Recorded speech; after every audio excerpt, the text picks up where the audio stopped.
Hi Space Monkeys! So we are back from E3. We wanted to share with you that demonstration, which is a mix between a technological demonstration of the engine that we call Voyager and the actual game with some gameplay elements.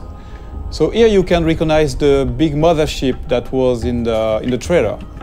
Of course, it's not the same level of quality. This is a work-in-progress assets. But again, we wanted to share all these materials with you. As you know, the game is in development. We still have a lot of things to do, but it's cool to share with you where we are on that spaceship part.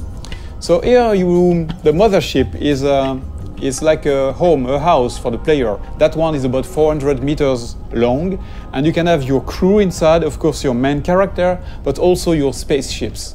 So if you start in the game without anything, and you get your first spaceships, even if then later you have a larger spaceship, you can keep the smaller one into the big mothership. That's the same thing for the crew. If you start with 1 or 2 members in your crew, then you can have them in your big mothership later. That gameplay mechanic of what we call the Russian dolls, so bigger, smaller into the bigger, and then your characters, is very close to what we had in fact in Beyond Good and Evil 1, when the characters were getting out of the hovercraft. So here we have that monkey, which is my playable main character here, but of course in that game, you can select your character and create your own character.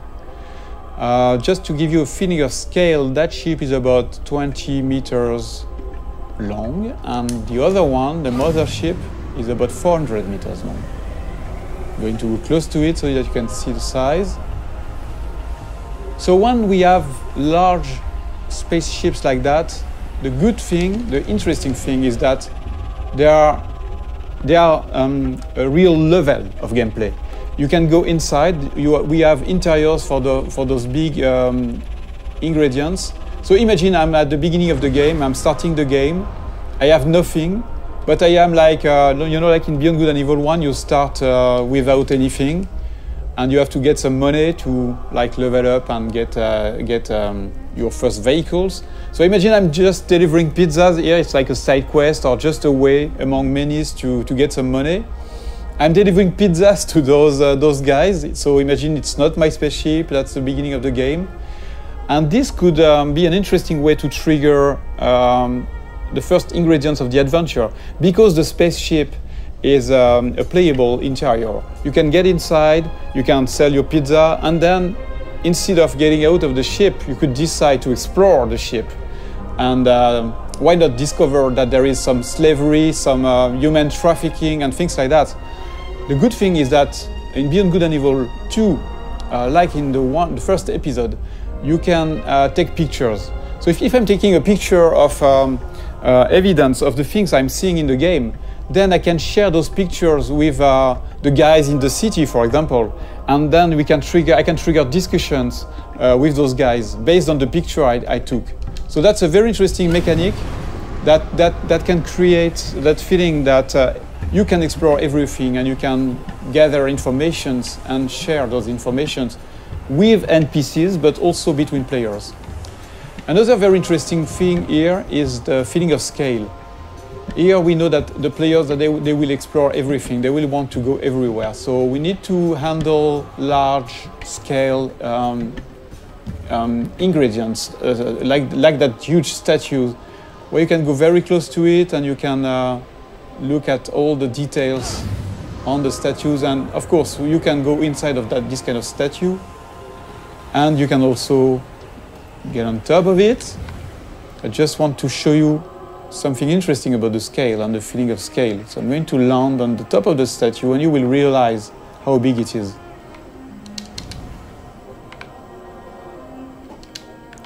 So here we have a wonderful vista, and I want to show you, so I'm going to go more in the developer edition mode, where I can move the camera very easily, and you can really notice and understand the feeling of scale when you look at that little monkey on top of the big statue. This is just a part of the head of the statue, and you're already very small. And it's very interesting to understand the scale of things.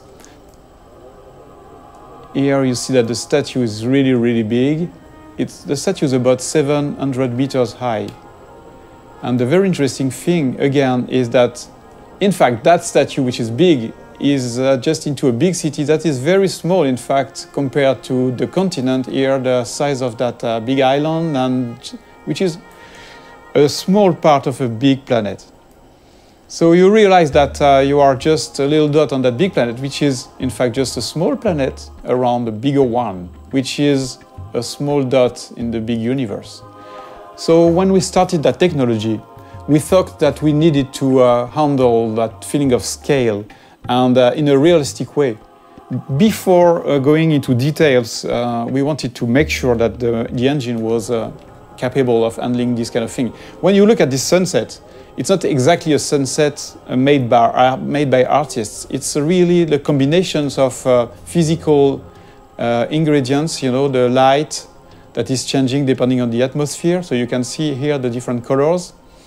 And the fact that, of course, the planet is rotating around in space, around the big planet. So here I'm doing a kind of time lapse. I'm modifying the time so that you can understand better how it works. You see that everything is turning like in a real solar system. So yes, I'm increasing the speed. You see the night here with the cities. So another important thing is that you can, at any time, you can go everywhere. So if I'm going into another city, there is no loadings and things like that. Everything is seamless because it handles that big universe in a consistent way. There is no shit or things like that. You can really appreciate the point of view wherever you are. It will be the same mechanics. So that was one of the big features we wanted to make sure that we had before showing the game to the public, to everybody, so that we wanted to make sure that the technology was working and this big ambitious game was feasible. I'm going back to my spaceship. I want just to show you some gameplay ingredients. I'm going to change a little bit the time so that we have a bit more sun. Yeah. So that spaceship is very, very nice. It's very close to the Beluga we had in Beyond Good and Evil 1. It can handle very large speed, but it's also very easy to do loopings and trigger very fast movements. So it's a dogfighter. I can increase the speed. So this is a classic plane speed we have on Earth. We are about 1,000 kilometers per hour. But you can increase that speed dramatically, like this, for example, and you will see it. So the speed is increasing now. You see that it's about 5,000 kilometers per hour. Let's go back in the city so that we can really understand the speed. And I can increase the speed again. Whoa. Use some tricks, movements. And then we are going to do a looping, for example. So you can combine anything, any movements. And the very nice thing too is that you can even increase the speed to 20,000 kilometers per hour, which is a lot. I'm going to try, to drift like that. So at any time you have the drifting mode, you have all these very interesting movements. But of course, the biggest things you want to do in this kind of situation is to go in space. So let's trigger higher speed. And you see this little effect around the spaceship is because of the friction of the atmosphere. If I don't increase my speed, there is no reason to have more friction. But if I'm increasing the speed, you will see that the effect is stronger. And same thing if I'm going very, very fast. So depending on the quantity of atmosphere, you can have a stronger effect. Until you start burning. But you see, with those very high speed, you can really travel very, very far and very fast. Just changing the time of the simulation so that we can appreciate a wonderful view in space. So if I decide to go on this planet or the satellite, which is somewhere around there, I can go there seamlessly. And the more the further you are of the planet, the faster you can go because there's no more atmosphere, so no more friction. So here still have a little friction. But of course you can go back onto the planet whenever you want.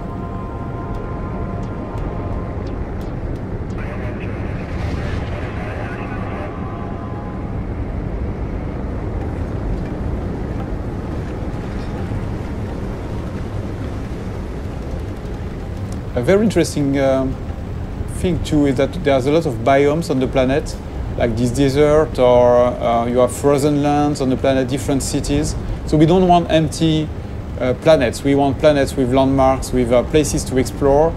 There are mountains where you have some monks living there. So they're not empty, repetitive planets. The planets we aim to work on, to make our planets with life.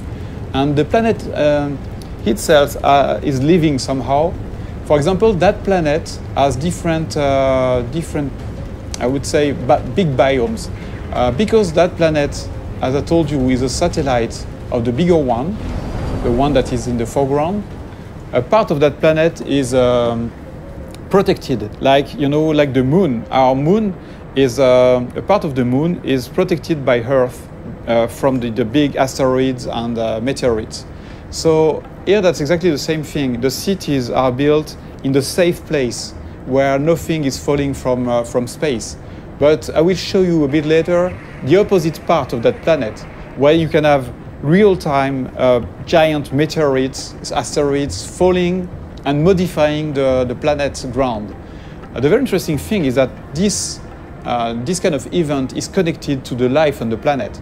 So that, yes, you've got those cities on the safe place, but once the big, giant meteorites are falling on the other side of the planet, then you have the big companies that are sending the slaves on those very dangerous places. And a lot of slaves are dying trying to gather the meteorites goods, all the things that are falling from space and crashing. They are taking those rare materials and risking their life. So it's not just about the planet on one side and the story on the other one. The planet and the story are connected, and that's a very important thing for us. So again, let's look at that planet modification process. Okay, so now we are back on the other side of the planet, the side that is bombarded by meteorites. Here, we just want to showcase the ability that we have in the engine to modify the whole planet in real time. So here, for example, imagine that you're flying over that region. You can have a huge meteorite falling in front of you, and you will have all these one incredible effects on the planet, but also on the other spaceships. So that's a very important feature for Beyond Good and Evil. We want interactivity to be the heart of the whole experience, not just with characters, not just with spaceships, but also with a big, huge planet. So thank you for watching that video. This is our first Space Monkey debrief. Many more will come, and we would love to have you leaving us your comments on this Space Monkey program site. So please comment, tell us what you think, and expect way more videos like that. Thank you very much.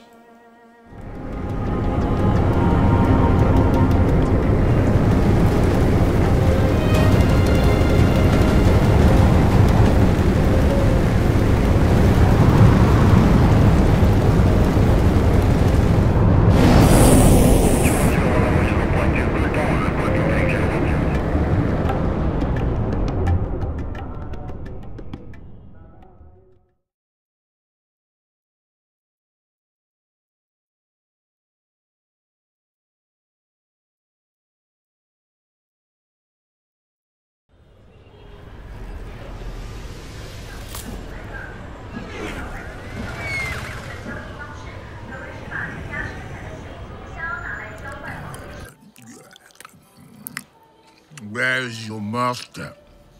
I don't deal with domesticated. Hey, the fuck? I ain't got no master, but I do have your little toy. Show me the idol. Show me the Redeemer. Here you go, mate.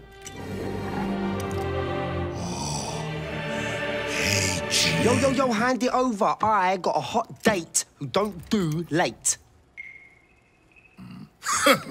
Monkey's got a date. Mwah. What? What? What? That's Swiss fucking chocolate, pig. Bon appetito.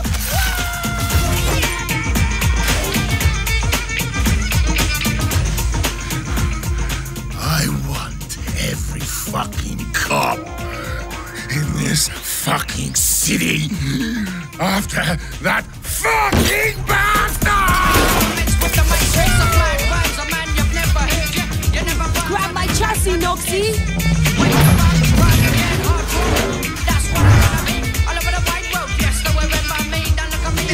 Easy, bro.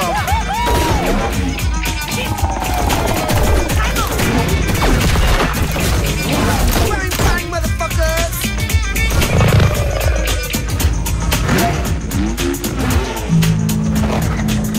Fuck me. Damn!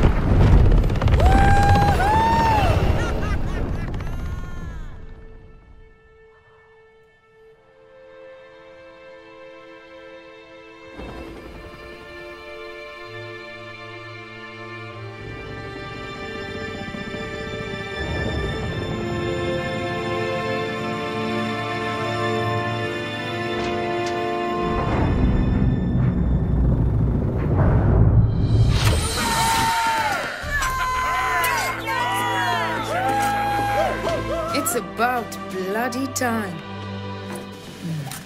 Let's see what we've got.